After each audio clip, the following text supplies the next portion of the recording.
Well, I haven't made one of these videos in a little bit. Well, I'm your host, Get Good Fox, and if you're a new or new-ish viewer, you might not have experienced one of these kind of discussion videos that I like to make. They're designed to be a little more casual, kind of like, a little chat on Discord. Gonna have good information, but I'm not going to be quite as concise as I am on, say, my various guide videos. Also trying a new format where we're gonna try to do kind of like two halves of a show, maybe 15 minutes and then another 15-minute where they have different themes, maybe 20 minutes for a longer video, maybe 30 minutes if I've got a lot to talk about. But just to kind of give it a try, let's start with 15 minutes. So what are we going to talk about today? Well, in the first half of the show, I am going to be giving you my reaction to the Lethal Zone experience stuff. Like, how good is it? Is it hard? What do I think about Lethal Zone? And then in the second section, I'm going to be talking about basically, are you ready for the Lethal Zone? How to tell if you're basically an estimation, no way to know for sure if you're ready for it, as well as just, tips on how to overcome the Lethal Zone. Anyways, let's get started, get this show rolling.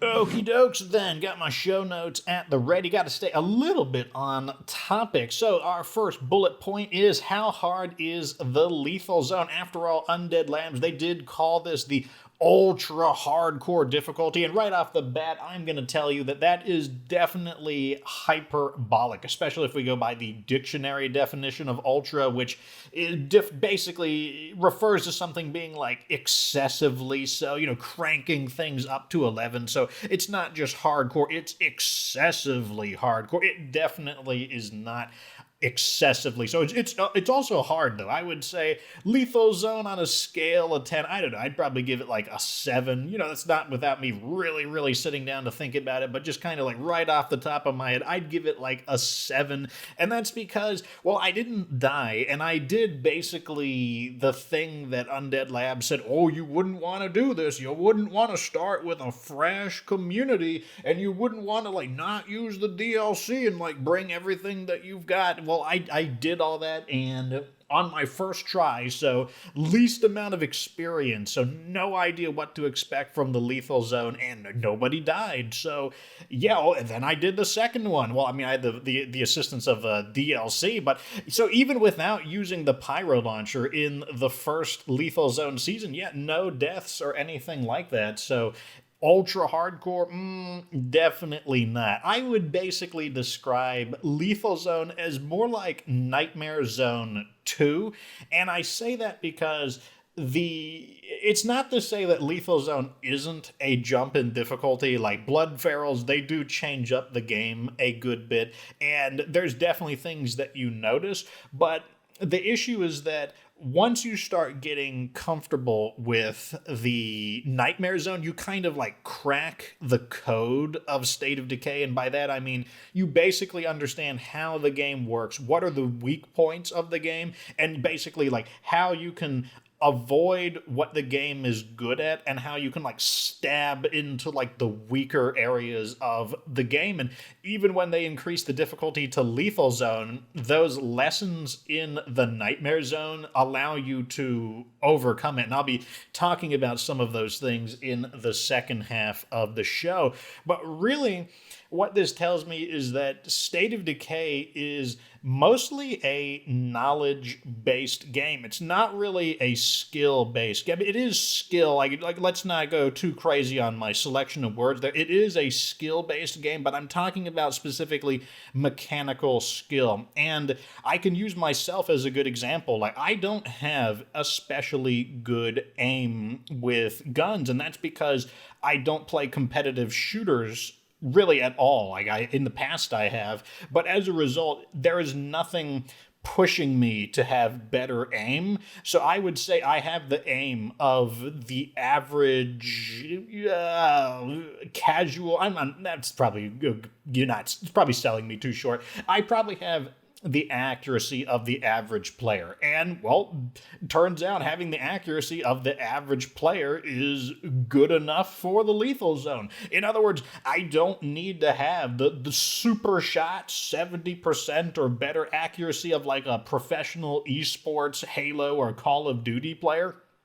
It's just fine. Like it's not a game that kind of mechanical skill is necessary. Likewise, I haven't played really heavy duty. I mean, I don't play fighting games. I don't play games like Sekiro Shadows Die Twice. So my necessity in melee combat for really, really like just frames, just like 1/60 of a second accuracy with dodging and melee attacks. Like I don't have any of that because I haven't played those kinds of games in a long time, and it's not necessary. That's really the big point there, is that you don't need to have like Dark Souls, Sekiro, Shadows Die. You don't need to have like, Street Fighter 5 levels of precision and timing and rhythm with your melee combat to succeed in the lethals. And now you can't be bad, especially at the melee combat is a lot more essential than the ranged combat, but you don't need to have like what I would consider like elite or like veteran level skills in either shooting or in melee combat. It's just really not necessary. Anyways, let's move on to my second bullet point, which is lethal zone fun. And so I'm going to say right off the bat, I definitely like it quite a bit more than I dislike it. And that immediately tells you there's things I like and there's things that I don't like. So what do I like? Well, I like the penalties, the morale and the food penalties. And the reason for this is because even though, it might feel bad, you're kind of like, oh, why would you like all those penalties? It feels bad, but that's actually the point. The fact that it feels bad means it feels really good when you can resolve those problems. Like you feel like way more accomplished and you feel like you're way more cunning. You feel more like your decisions matter when the situation is bad and you recruit the right people or you teach the right skills. And also in terms of looting, when you find like let me think of something good, the white noise machine. When you find like a white noise machine, that feels especially good when you've got this -30 per community member morale penalty and you're like, wow, I just knocked off 1/3 of that with the white noise machine. And it's really the first difficulty where I feel like the morale penalty actually can make a difference. And it's the first difficulty where the food penalty, because typically people eat one food per day without any special modifiers. Like if you got a guy who's super hungry or you got somebody who barely eats any food. But on the lethal zone, everybody eats double the amount of food just automatically. Everyone just always eats double food. So that's 2 food, not including if they're super hungry, they're going to eat even more than 2 food. But that's going to add up very quickly. And it means you might not want to recruit people very quickly. You might be a little more choosy about the people that you let into the community, unless you're just kind of, grabbing a whole bunch of people to jump into a bigger base. And then maybe you get rid of all the people that you don't need. But the point is that these penalties make the mechanics in the game a lot more meaningful, a lot more impactful. And like I said, I think it's the first difficulty where these penalties are finally severe enough that you actually have to pay attention to them. Like on Dread Zone and really even Nightmare Zone, the penalties can largely be ignored. On Nightmare Zone, they can creep up on you, but so Nightmare Zone was 1.5 food per day. That was the consumption it was raised to, but you could still more or less ignore that. Like 1.5 food, it still wasn't that big of a deal. And some people have asked me, is there room for an even higher difficulty? That's definitely a subject of its own video. But yeah, I think that -2 food per person is getting there, where it's kind of like, oh man, you're going to start feeling that, that numbing is starting to get a little intense. But I think they actually could increase it farther without it being considered unfair. So that's one of the things I like. Another thing I like is actually the loot scarcity. And I know this is actually something that a lot of people dislike. They don't like it when you take away their loot. But the reason I like it is because there's like a synergy here. So there's this whole idea that loot feels way better when you find something awesome, when you know the area is really barren and it's really desolate, in a land where there's no loot, it's not the land overflowing with milk and honey. It feels even better when you find, like, once again, that white noise machine or that comfy chair. And that's one of the things I really like about it. I've complained multiple times that I don't like the looting in State of Decay 2, except in the beginning. And most people have taken that I just don't like looting in general. No, I just don't like looting once you've stockpiled your base, because then I feel like I'm just kind of like grabbing more of the same stuff that doesn't really make a difference. But the very beginning of State of Decay, I find the looting to be very fun, because every weapon you get is a potential upgrade. Every weapon you get is maybe it's kind of a side grade. Maybe you get like a crossbow, and maybe it's not necessarily better than your weapons, but it allows you to do different things. And it's just that every single weapon you get is more meaningful. Every item you get, every mod you get, you're like, oh, what can I do with this?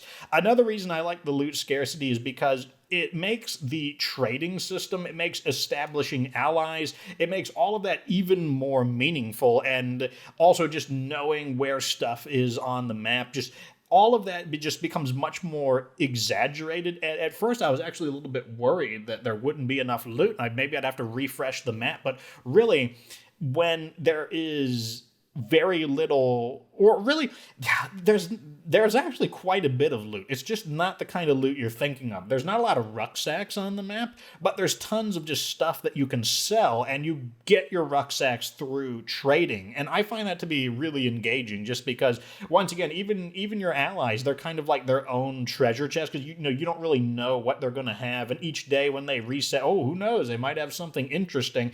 And it also is kind of like, which there might be an enclave where maybe they have a tendency to get repair kits, or maybe they have a tendency to get rucksacks of material. Suddenly they're really valuable, and you don't want to let that enclave go away. You don't want that enclave to leave or turn hostile, so you're really going to prioritize doing those missions.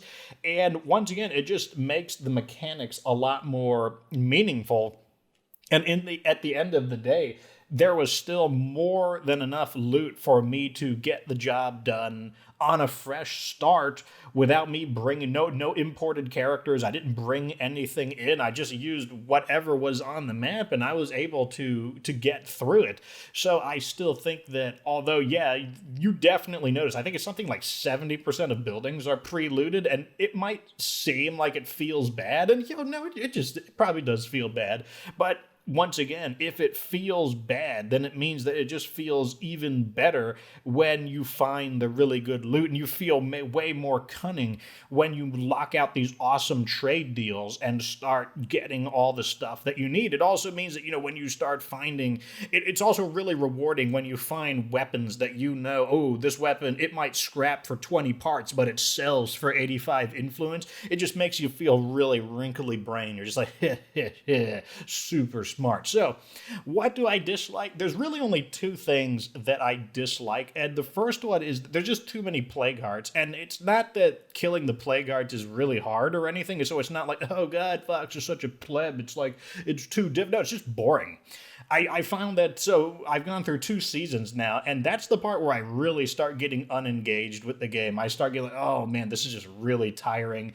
It's not fun. I don't find it to be especially difficult. Once you've killed a few plague hearts on Lethal Zone, you've killed all the plague hearts on Lethal. They're all going to be basically the same kind of experience. And one of the things that really makes it feel bad is that if you are trying to beat a legacy, well, most of the stuff that you obtain from the plague heart is going to get lost when you transfer. So it's like, even though you get a ton of really cool loot and whatnot, a lot of it, you're just going to kind of sell it off real quick in order to finance more plague heart kills.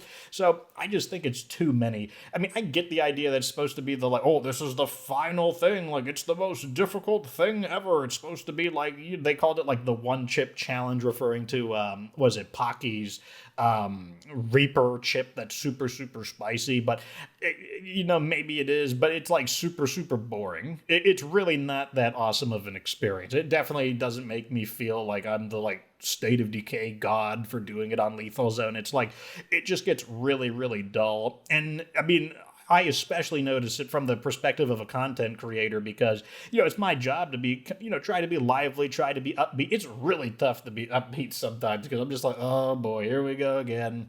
More Plague Heart killing. But the other thing that I don't really like is the 5-minute death timer on Blood Plague. And once again, not because it's necessarily hard, because remember, they removed the medicine loss per day for blood plague infection. So, like, okay, there goes one of the main things that blood plague would do to you. But to me, it's just not very immersive. And I think it shows the blood plague is just not a good replacement for the general zombie disease. Because if you think about the zombie condition, the fear in the mythology of zombies, what makes the zombie frightening is the idea, like, if you got bit, oh, are you dead now? Did you get infected? Like, are you gonna die? I don't know, maybe we'll find out in a few days. Oh, you're getting worse. Is that bad? It's the fear of the unknown. It's the idea that, like, you're fighting like microbes in your body or something, and it's just not knowing if someone is going to make it or not. But with blood plague, I'm exactly 20% infected with blood plague. I'm exactly 50% No, it's all just absolutely confirming numbers. When you have blood plague, you have it. When you cure it, you cure it. There's no sense of the unknown. And the other thing is, when someone gets bit by a zombie, it's more like you're worried about, are they going to make it? Are they going to recover? Or are they going to turn into a zombie? And it's more the idea of, like, the paranoia of day after day after day taking care of this guy who got bit, wondering if they're going to turn into a zombie. But with blood plague, no, they just die in like 5 minutes. There's no mystery. And it's more like, to me, getting bit by blood plague zombies, it's kind of like getting bit by like an asp or something. Like, oh, you got bit by a very venomous snake and now you're going to die of poison. So that's what it feels like to me. It doesn't really feel like a zombie disease so much as it just feels like you were bit by poison. And unless you get like the antidote for the asp poison, you're just going to be dead or something. So, like, I think the blood plague just isn't good. I don't think it's a replacement for the disease system in State of Decay 1, because that's how it worked in SOD 1. In SOD 1, when someone got sick, you just didn't know if they would recover or not. You could say, like, if you had really good medical facilities, they'll probably recover, but sometimes they wouldn't recover, even with the best medical facilities. So there was always that kind of horror in the back of your mind that, like, ooh, is this little paper cut going to become something actually really serious? Don't really know. And that's more or less what I dislike with the game, and more or less what I do like about the game. So overall, I definitely like Lethal Zone more than I dislike it. But hey, I think that about covers the first half. So let me take a little bit of a break, catch my wits about me, and we will get into the second half of the show.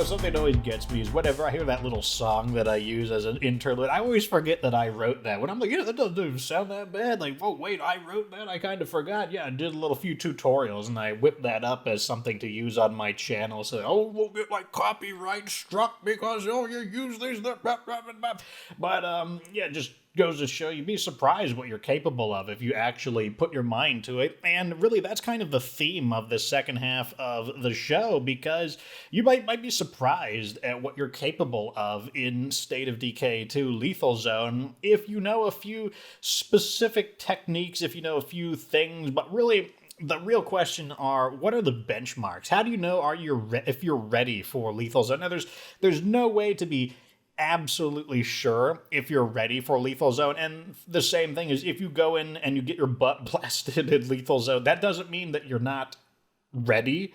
It just means that maybe you didn't go in with the right mindset. Maybe you just kind of, maybe you kind of like got a little too scared, and so you weren't bold enough.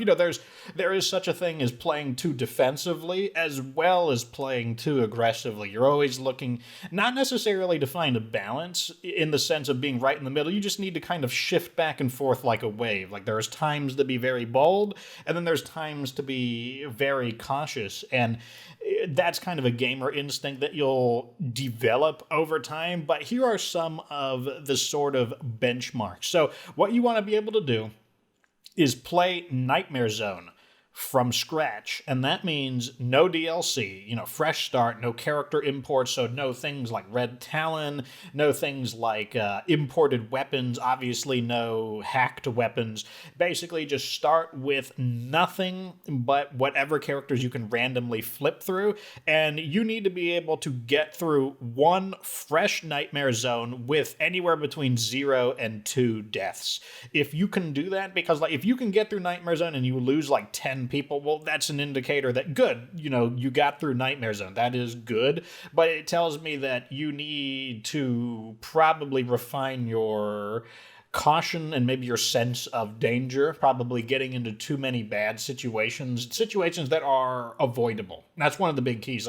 State of Decay is a game where you can avoid the vast majority. I would say you can avoid pretty much all, 19 out of 20 bad. So even if the game kind of glitches up and goes weird on you, you should be able to 19 out of 20 times get out of those bad situations if you understand how to run, how to evade, how to get away, and also how to not get into those bad situations to begin with. But here are some of the skills that I think you need to know in order to be successful on Lethal Zone, and you can practice these in the Lethal Zone itself, or if you want to, knock it down the Nightmare Zone, which is probably the better place to practice. And that's because Nightmare Zone is, it's easier, but it's not a whole lot easier. Anyways, the first one is you need to learn to be quiet. And being quiet isn't literally just making less noise. It's really about being aware of how much noise you are generating at any given moment and how noisy you can be before you should get worried. For example, a shotgun is a weapon you might not use very. You might think a shotgun is a bad weapon. It's not that bad, especially in Nightmare Zone, because it can be used to headshot a feral. For example, if you get a very common shotgun, like the Model 870, that's actually a good way to kill ferals. But what you know is after you discharge the shotgun and you kill the feral, well, you now know you just made a really loud noise, so a bunch of people are going to be making their way to your position. And because you know how sound works, you know that after you shoot the feral, you're not going to stay there and loot. You're going to shoot the feral and leave. And you're going to vacate the area because you know that brought a lot of people there. And that's a way to intelligently and responsibly use a valuable early game tool to get rid of ferals before you've got a more long-term weapon to use against. So I don't know, like a crossbow or some kind of a silenced weapon. But the thing is, you also want to know how much noise other things make. For example, zombies make noise. Screamers are the most obvious one, but regular zombies can scream as well. And the game doesn't always have the zombies vocalize in a, they don't always go like, they don't make like a weird noise like that necessarily. In fact, sometimes they don't make a noise at all. But you need to know that if a regular zombie screams, it's actually fairly loud, and it can, you don't know. No one could come. They could scream and nothing happens, or they could scream and 10 to 15 zombies wind up appearing. So being quiet, it's not just about literally being quiet. It's about knowing what are the consequences of making noise and whether or not you should be worried about it. So just as you make noise, just pay attention to the little sound waves on the mini-map. That's really going to kind of help you get a feel for how noisy certain things are. The next thing is you need to know how to choose your battles wisely and conserve parts. These kind of really, there's 3 points I got here. Conserve parts, choose battles wisely, and then know where to run. These things, they're all kind of parts of the same coin. So choosing your battles wisely, I want you to think of it kind of like an economic manner. Like if you go into combat and you beat up these zombies and then you're going to loot that place that the zombies were, around, you think of it from the perspective of how many parts did I spend on repairs in order to loot this place? Like if you're just hacking and hacking and hacking and hacking these zombies up, you kill all these zombies and you wind up practically destroying the weapon. Well, God, depending on the weapon, that could easily be over 100 parts for repairs, depending on how durable the weapon was. More durable weapons need more extensive repairs. Or if you use a gun, how many bullets did you shoot? If you fired like stacks of bullets just to loot like one or two areas. Well, holy crap, how did you profit from doing that?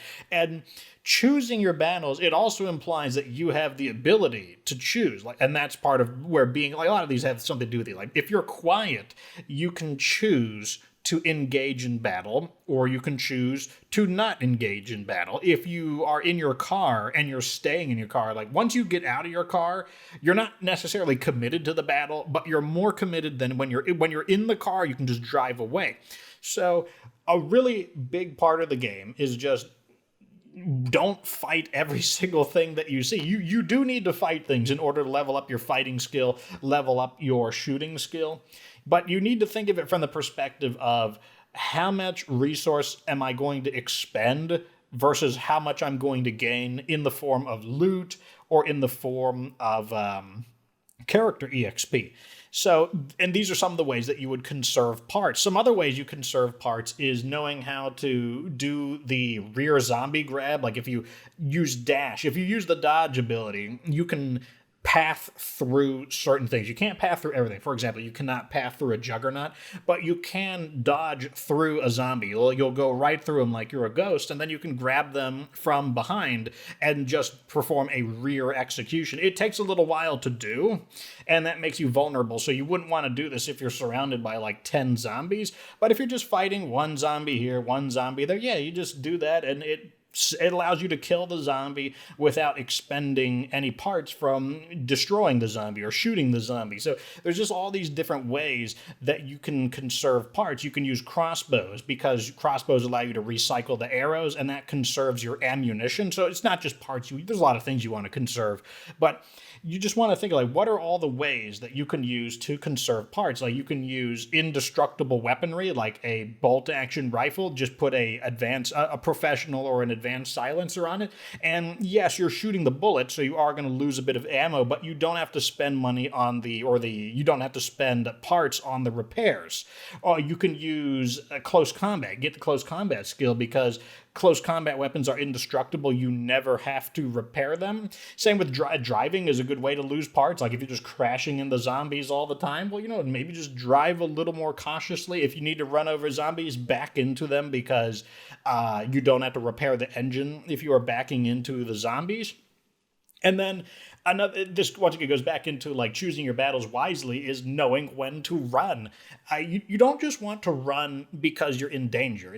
You're not just running because, oh God, there's so many zombies here, it's time for me to run. Sometimes you run because, oh God, there's so many zombies here, and while I could kill them, I don't want to spend a bajillion parts or a bajillion bullets shooting all these guys just to loot one residential home. And the reward that you're trying to get factors into it a lot. Like if you're trying to loot just a residential home, there's probably garbage in it. But if you're trying to loot, say, a gun store, chances are there's pretty decent stuff in it. So some things are worth fighting over more than other things. And just knowing when to fight, when to run, not just because you're in danger, but just because it's not worth it. Like you're losing too much resources. That's a really big skill. Another thing you want to know is the trade economy. You need to know how to establish allies. That's a radio command. You can call in allies for 150 influence. And those are your trade partners. You can sell to them. You can hire one of them to follow you around, and then you can sell to them in the middle of the field. And the more allies you have, the more missions you'll have to do, but missions pay influence, and influence means, like, for example, if you earn like 200 influence, well, that's a rucksack. Rucksacks cost between 125 to 175 influence. So doing one quest, and let's say the quest gives you, 100 to 200 influence, that could be basically a rucksack right there. And the more allies you have, the more rucksacks you can get. So knowing the trade economy, knowing what to sell is a really big deal.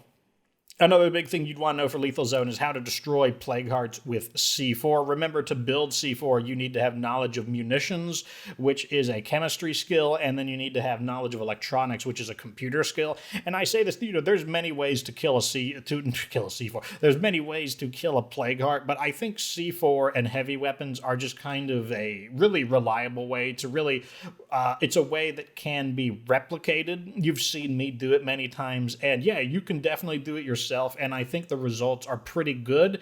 I don't know if there's an even better way to do it, but I think that way is already pretty outstanding. So get familiar with C4 and with heavy weapons. Another thing you need to know is how to build a self-sufficient base. You need to know how do you reduce the amount of consumption in the base. For example, like, are you spending like 5 parts per day?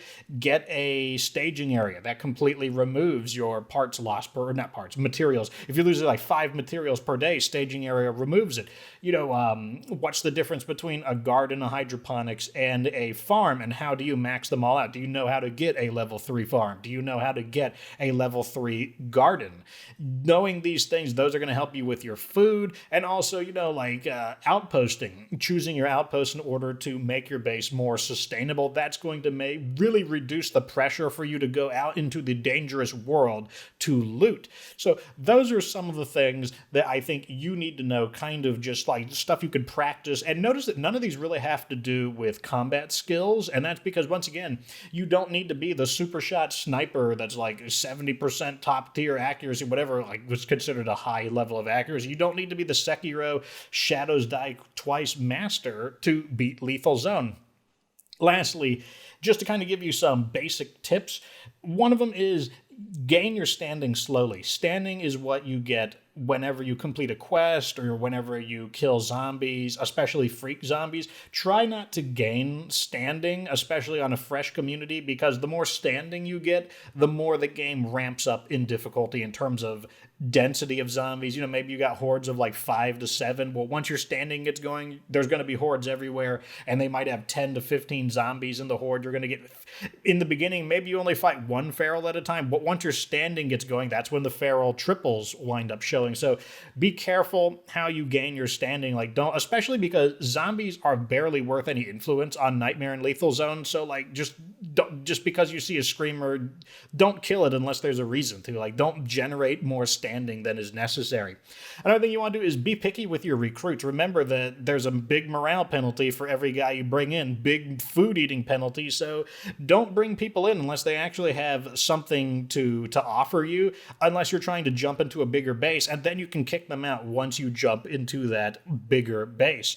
Don't loot areas that are just absolutely infested with zombies. And I don't mean literally infestations. I mean, like, don't loot an area that's got like 3 ferals and a bunch of zombies. Just drive somewhere else. Like, you will find places that don't have a lot of zombies. You may have trouble finding a place that's empty, but it doesn't need to be empty. Just don't loot places that are super zombified up. Hire your allies. Ally, who cares if they die? Like, they're not members of your community. Just go to an allied enclave. Get them to at least friendly, and then you can recruit one of them for 100 influence. Who cares if they die? They'll help you. They'll distract zombies. You can sell to them while you're looting, which helps you manage your inventory. It's just a super good idea. And overall, run. Running is just super good. Like, that's my final tip for you. Like, if you feel like you're in danger, run. Like, you can outrun every zombie except ferals, and even ferals can be outrun. Do a little bit of like shenanigans, you know, run through buildings. Ferals kind of get a little bit confused with the angles of buildings. They don't parkour as fast as you. You can jump over walls faster than ferals. You can hop over fences. You can climb through windows faster than ferals. So you can get away, and just make sure your vehicle is always close by. Like, just get away from those ferals. Get into your vehicle. Even if they slam the door off on Lethal Zone, because the blood ferals can do it, chances are you're still going to get the engine turned on, and you'll be able to get away faster than they're able to deal with you. So keep your vehicle nearby, and when in doubt, run. Running is just super good, and therefore keep some stamina items on hand in case you need to run quite a bit. Yep. Anyways, that is what I think about Lethal Zone. Tell me what you think about the format here. Kind of like the half and half format. One half has one theme, one half has another theme. Tell me how you like it. Like I said, we can do bigger episodes, smaller episodes. Why not try just 15 minutes and 15 minutes just for kind of a experiment to try the new format? But yeah, let me know what you think down in the comment section. So yeah, overall, I like Lethal Zone. I think it's a pretty good idea. I'll talk about it more in detail, but just wanted to get a few ideas out there. And if these answer your questions, then let me know. Let me know if this helped you. If you've got more questions, just ask me down in the comment section. I will get to them when I can. And of course, stay tuned for more. So again, like the video if it was entertaining, subscribe for future State of Decay 2 Lethal Zone content. And of course, remember that you don't have to be good to get good.